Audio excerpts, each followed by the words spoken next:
So what is up, guys? Welcome on back to TK's Garage, and we're rolling back in the M5. And I wanted to talk, and most of my BMWs are inline six. This is the only V8, and it is a twin turbo V8. Now, most of my cars that are BMWs are inline sixes, and you know that I'm also a Mopar guy, and I love my Dodges, right? Well, I had an opportunity to drive and ride in and really push to the limits the Dodge Charger Sixpack. And I got BMW vibes from that car. And I've seen all the hate. It sounds like crap, and I agree. The way that it sounds, I mean, my 540, which is a B58 inline six, sounded amazing. With the crackles and the pop. I didn't have the over-tuned BMW where it's like non-stop. I don't have that. But every once in a while when I get off the throttle, you hear that. You know what I'm saying? And the Charger has a little bit of that. Now, I get it for the Mopar purists that are saying, oh, it's got to have a Hemi. If it doesn't have a Hemi, I'm not interested. I get where you're coming from. But I also have to show you what the Hurricane can do. Roll it. All right, ladies and gentlemen, this is Boosted Motorsports Viper with the Hurricane engine in it. We about to two-step it one time.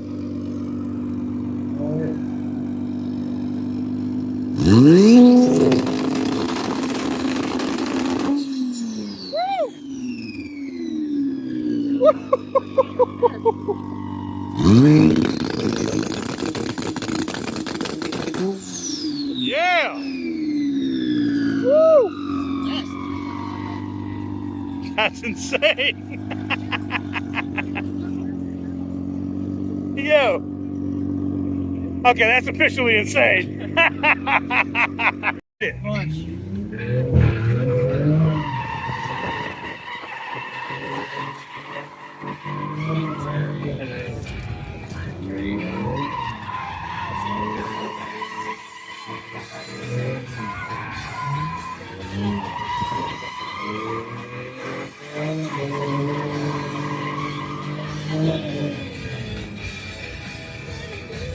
How was that, my man? Awesome. Not too bad for a little six-cylinder, huh?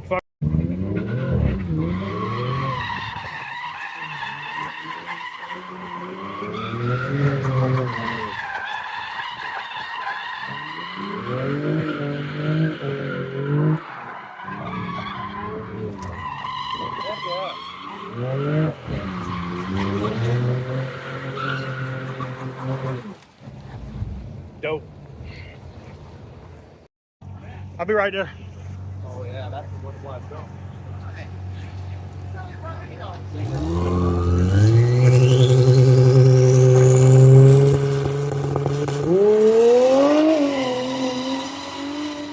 Oh, he's sideways the whole way. Damn. Yes. Now, besides doing the two-step thing, which sounded amazing, John over there at Boosted Motorsports, which I believe he just published this, you know, power numbers and stuff. He was able to get 800 horsepower with one turbo out of that car. Now, granted, that turbo is probably different than what Dodge puts on, but it just shows the capability of what that engine and the platform can do. Now, the biggest thing for me is maybe if they get, I don't know, like a BRP or some kind of exhaust where it doesn't sound like it sounds now. Because the way it sounds now, I get it. It sounds like a weed eater. It sounds like a leaf blower. I've seen all the comments. And I agree with you. I don't think it sounds good. But when you look at the... Now, I also know what you're going to say. Oh, TK isn't the Hurricane garbage. The architecture, like how it communicates with the electronics and stuff, yes, it's been a disaster. I've seen it in the Wagoneer. You saw it in the Ram. And that's why the Hemi is selling gangbusters right now. They're on emergency shifts at Sterling Heights Assembly right now for the Hemi. And I know you guys, I know 90% of the people watching this video and in the comments right now would say, oh, I only want the Hemi version of the Charger. Well, I can tell you for sure it's coming. And, oh, let me just say this real quick. Remember all of these Mopar sites that were saying, oh, they're not really working on a Hemi. They said it wouldn't fit. Now, I've seen videos from some of them and stuff now where they're backtracking, where they're walking back now what they said, because they were wrong. I mean, we do this on a regular basis. And then outside of that, evidently a lot of them are salty because Tim invited us up on the tower because I was cooking in the sun and I looked miserable, and he was just trying to look out, get me out of the shade, knowing that I'm also walking around with no knee brace and a recently repaired knee, right? But I'm glad that they're salty, though. I'm glad that they're salty. Look, I've said this before and I'll say it again. You know, companies will respect you. You don't have to be in their pocket for them to respect you. You don't have to be at the cool kids table for them to respect you. It's just facts. So, anywho's, getting back to this Charger, I will say this, and I was getting cooked in my comments when I talked about, oh, you know, you said the car sucks. I still stand by, I'm not a fan of the EV until, like, if they got everything sorted out electrically and they don't have any issues. They still have too many cars bricking. Now, granted, like Mod to Fame figured out here recently, me and him were having a chat when it happened to his brother's car, and other YouTubers that have the car that it bricks, you know, on a regular basis. It's literally, it sucks. You have to take the back of the car apart and disconnect the 12-volt battery, then reconnect the 12-volt, and usually it's fine. It boots right up and it works. It's a pain in the ass. I get it. It is a pain in the ass. You shouldn't have to do that. They should be able to figure out what the problem is and make sure that it's no longer a problem. I agree with you. If they're able to sort that out, look, I drag raced that EV ScatPack, and I was impressed. What do you want me to say? Like, I was impressed with it. The 0 to 100 in that car was insane. I loaded it up, and there's a video on it in here. I loaded it up and got on it, and it just went. Now, one thing I will say that impressed me on the gas side with the Charger Sixpack was the weight distribution. The electric felt a little fat piggish, like coming into the turn or whatever after, you know, running it down the track. But that's great if you're going in a straight line. It would just hold, right? But I think the inline six, in my opinion, the six-pack ScatPack holds a little bit. I think it just feels like a better driving car than the electric version. Now, I've had the opportunity, thanks to Chop and Tobin Automotive, to drive the electric Charger out there in Vegas, and I was never able, like, me and Racer X were talking about that. There's a very finite area where you need to be able to actually donut that electric car, and even if I wanted to drift it, it would just come around, it would just swing around every time. I could never get it to break loose and stay where I wanted it. The six-pack, that's not the case. That thing just breaks loose and loves life, and you can be sideways in that car all day. And again, I know it sounds like crap, but I'm talking about what the potential is for that car.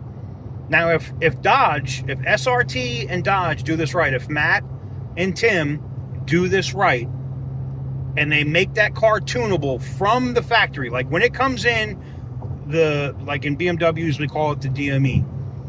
If I think Stellantis is still calling it PCMs, right? If the PCM is unlocked, all right, and if you wonder why I get older M5, why I like the older M5, is because I can tune this car. If they have it and the PCM is unlocked, so that you can just plug in your favorite tuning app or service or product, whether it's HP or whoever, and you can flash a tune and you can upgrade turbos and you can get 800 horsepower all-wheel drive in that car. Oof. Now, I don't know if the ZF transmission is going to be able to hold it. Now, I will say this, that ZF transmission that's in that Charger is very similar to the ZF transmission that's in the BMW 540. They're very, very similar. Yes, I know the computers are different. Yes, I know there's different components. But they are very similar in the architecture between those two transmissions. And shout out to my dude, Sly Beamer, aka Doug, probably best real estate agent in Houston, by the way. I believe after about 680, like 650, you can get like 650 and be reliable, but about around 680 you start having transmission problems. You gotta rebuild the transmission and beef it up. So I don't know what John from Boosted Motorsports is running in terms. I know he had a custom transmission.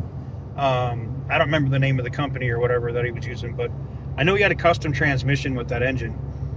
But just stock, I mean, just using a stock transmission with a trans tune and an engine tune, and let's say a turbo up, maybe not even a turbo upgrade. Let's say you just tune. I'm thinking that Dodge Charger all-wheel drive, you'll probably be able to get like 620 out of that car, 630 out of that car without any major upgrades. 630 horsepower all-wheel drive. Are you kidding me? And I know people are going to say, it still sucks, it sounds like shit. I get it. It's better than the EV, though. I'm going to be 100%, it's better than the EV, though. 3.9 seconds, 0 to 60. My BMW smacks that, but it's a twin-turbo V8. My 540, I think, smacks that, but I'm tuned. But I'm just looking at money-wise, right? And I think, what is the most expensive one they had? Was it 57? Is that what it was? Or no, 59? Was it 60 grand? You can't go to BMW and buy a 540 or M550 for that price. It's going to be over 60. And you're getting, this is why I said it just reminds me so much of a BMW, right? It reminds me of this. Screens, you got all the tech screens, you got all the accent lighting, just like my M5 does. I have this accent lighting in my doors, along the dash, on the floor. I think my Audi had it up here. Like, it looks like they got that Euro inspiration into the car, into the interior. And I like the interior. I Racer X had a 4-door EV one that we drove around on that next day, or that after that first day, we went out to dinner and stuff. It was great car, and it held really good, held the road really good too. But look, it doesn't convince me yet, right?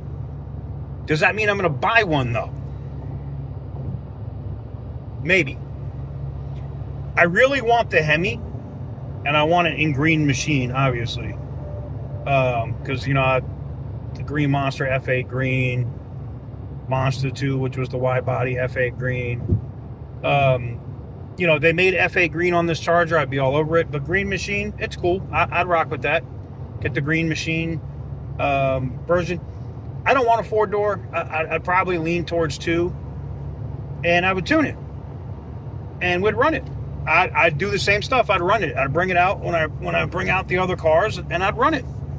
And I'm going to have some garage space because we are giving away the Ram 1500 Laramie still. That giveaway is still going on, and we have the Cadillac STS, which, by the way, if you want to get in on it, you just have to go to tksgarage.com, pick up any of the merch there. $1 equals 1 entry. It'll go through the rest of August, and then we'll be announcing a winner there. But yeah, I gotta say, man, I'm not a fan of how it sounds. I'm really not. You're not going to get me on that. But I did like the way it handled. I did like the way it drove. And now that's where some of you Mopar guys get mad at me, because I was a BMW guy first, right? I grew up with BMWs. Like my first, the 2002, 1979, 2002 BMW, you know, the 325i from 1986. All of those cars that I've had over the years, all those BMWs, you know, I get it. So I know, like, that inline six thing is just an awesome engine. They got to do a lot of stuff, and I think with direct connection, you know, if they could get some more metal parts, get rid of that plastic water pump, get a metal water pump, or somebody could go into business, you know, manufacturing parts for that engine. Get rid of that plastic shit on the intake. Give me aluminum. You know, I think you get rid of some of that plastic crap on that engine, and you start replacing it with metal, and you start, you know, the head bolts on it obviously are good. I watched what, like I said, what John at Boosted Motorsports pushed, as you saw in the video, and he pushed the hell out of that car, and it just ran. I mean, it just friggin' moved, man. 800 wheel. I mean, God, that thing was fast in a Viper. And he's out there now during the Viper event that's going on, and everybody's just shocked at how fast that car is.